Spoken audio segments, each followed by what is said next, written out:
I used to believe the universe was indifferent. That was before the night the sky opened like a wound of silver light above my farmhouse. My name is Armin Hale. I was, until recently, an astronomer who had traded observatories for isolation. After my parents died and funding for my deep sky research collapsed, I retreated to the countryside where light pollution was low and silence came easy. I spent my nights cataloging minor stellar fluctuations and chasing patterns no one else believed were there. For 6 months, I tracked a pulse in the Andromeda spectrum, too rhythmic to be natural, too subtle to be artificial. It flickered every 11 days, always at precisely 3:17 a.m. local time. I told no one.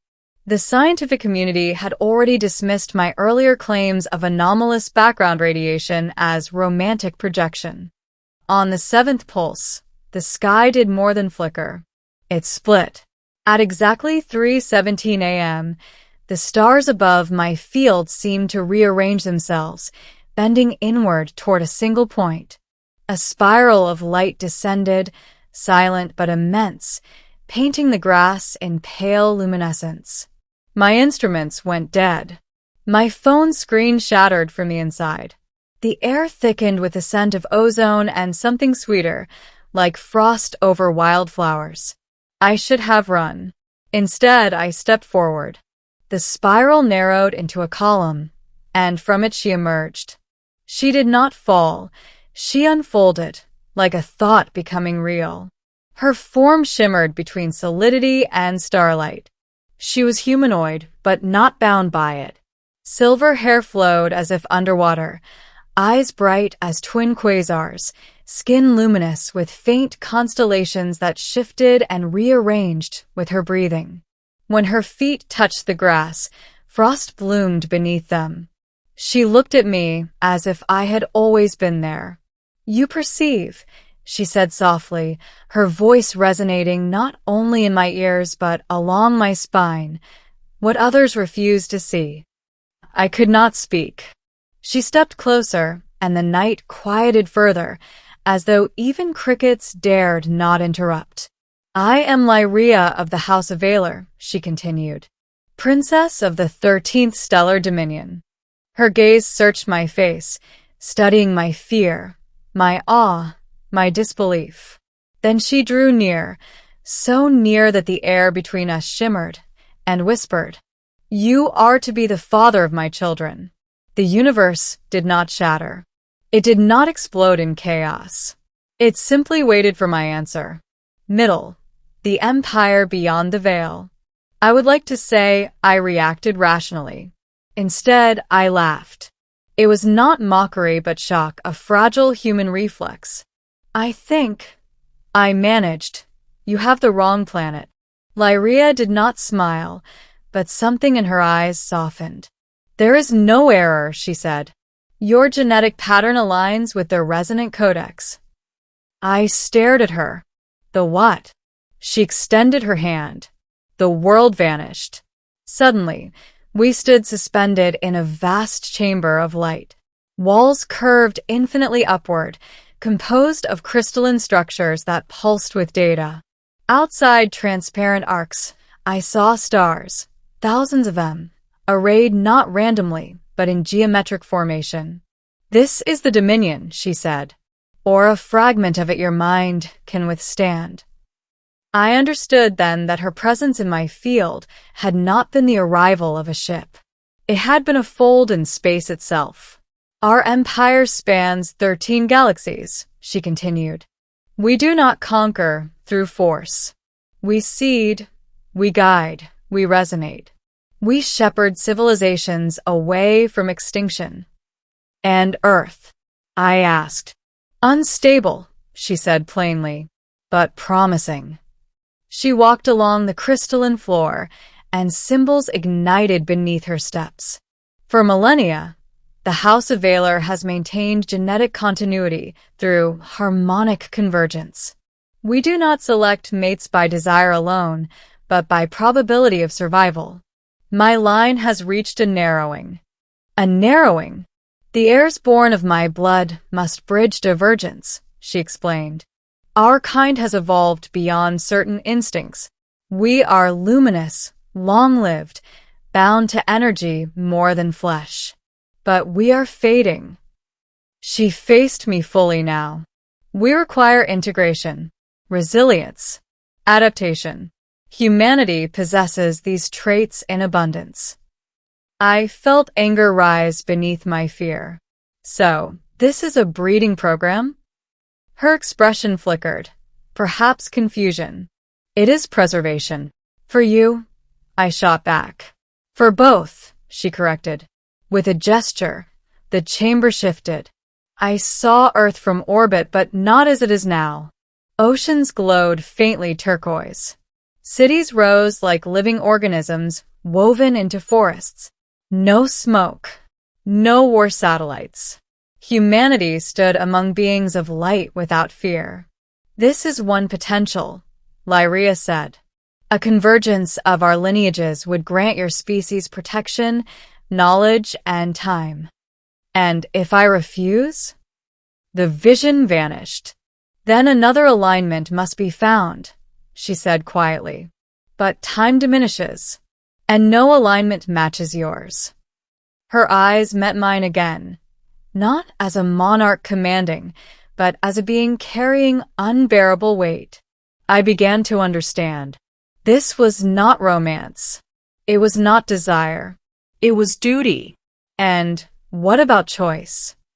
I asked. Mine. Yours. Her constellations dimmed slightly. In our empire, duty has long eclipsed desire, she admitted. But I was permitted to seek the resonant match myself. Something shifted in the air between us. You chose to come to me, I said slowly. Yes. Why? For the first time, Lyria hesitated. Because, she said carefully, you are the only one who looked back. She showed me recordings, millions of humans beneath the same stars. Most glanced upward without thought. Some prayed. Some calculated orbital decay. But when the 11-day pulse shimmered faintly in Andromeda, only one man, alone in a dark field, had leaned forward with recognition instead of fear. Me. You sought us, she said, before knowing we existed. The chamber grew silent. I can't just leave, I whispered.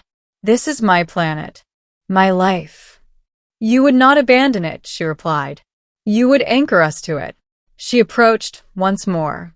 This time, there was no overwhelming light, only presence. Our children would not be weapons or rulers by force. They would be bridges. And what would they be to you? I asked. Her luminous skin flickered with faint warmth. Hope, she said. In that moment, I realized she was not merely fulfilling a royal directive. She was afraid. The 13th stellar dominion, vast beyond comprehension, was fading.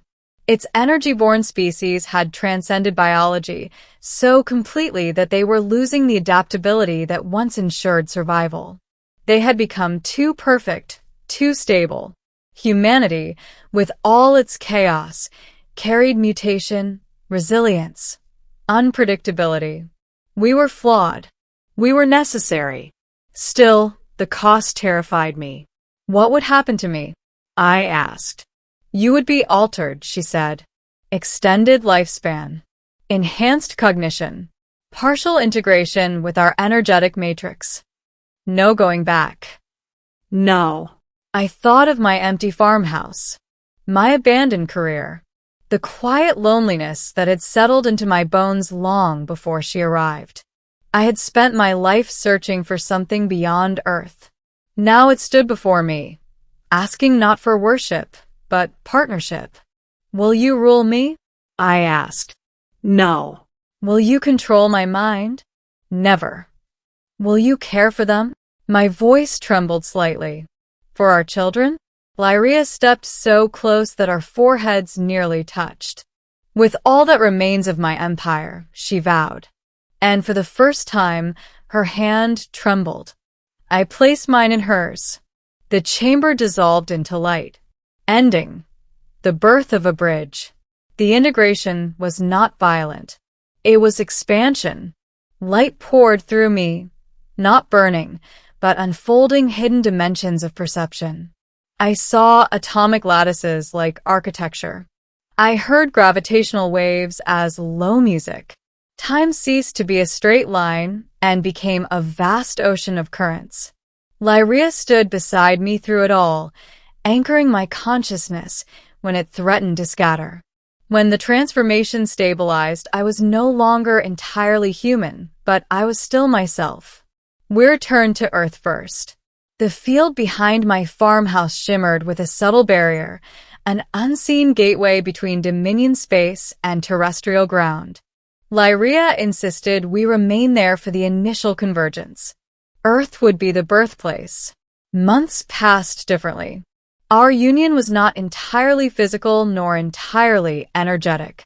It was a weaving of frequencies, of DNA and light. During that time, Dominion envoys observed from afar, vast crystalline intelligences drifting beyond the moon.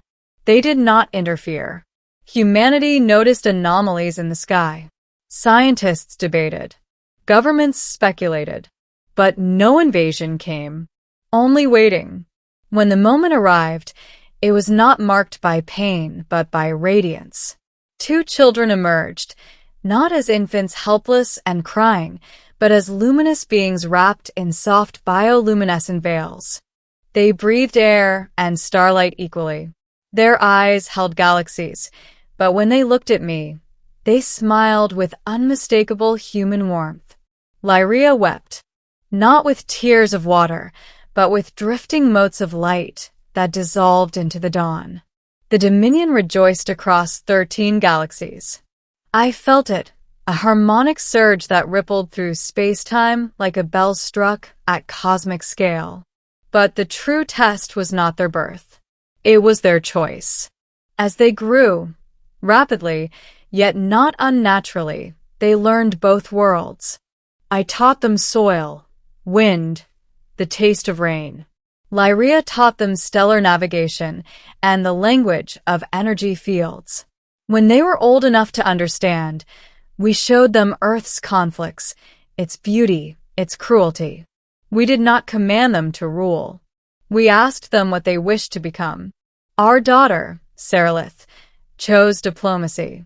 She walked openly among humans years later, disguised yet influential, guiding policy shifts toward sustainability and cooperation. Her presence nudged humanity gently toward unity without stripping away autonomy. Our son, Kaler, chose exploration. He ventured back into the Dominion, bringing with him human adaptability. Under his influence, their civilization reintroduced biological diversity, rebalancing the fading energy matrices. The narrowing ended. The 13th stellar dominion did not collapse into sterile light. Earth did not descend into isolated self-destruction. Instead, a bridge formed. Not an empire ruling a planet, not a planet worshipping the stars, but a shared horizon. Years later, I stood once more in my field at 3:17 a.m. The stars above shimmered, not splitting violently, but glowing in subtle acknowledgement. Lyria stood beside me, her form more solid now, more embodied than when she first arrived. Integration had changed her too. "You regret nothing?" she asked softly. I thought of the man I once was, alone, staring upward, hoping the universe might notice him. "I was searching for life among the stars," I said. "I didn't expect it to search back." She smiled, a true human smile this time. "Would you choose differently?" she pressed. I looked at the horizon where faint city lights pulsed in harmony, with orbital stations now co-managed by humans and Dominion envoys. "No," I answered, because this was never about fathering an empire. She tilted her head. It was about teaching 2 civilizations how to listen. The pulse in Andromeda shimmered once more, no longer a signal of desperation, but of connection. The universe was not indifferent. It had simply been waiting for someone to look back. And when the alien princess stepped out of the starlight and whispered that I was chosen to father the future of her empire, I did not yet understand. I was not chosen to save her people, nor to elevate mine. I was chosen to prove that survival does not belong to the strongest, or the purest, or the most advanced. It belongs to those willing to become something new together. And under a sky no longer silent, we began again.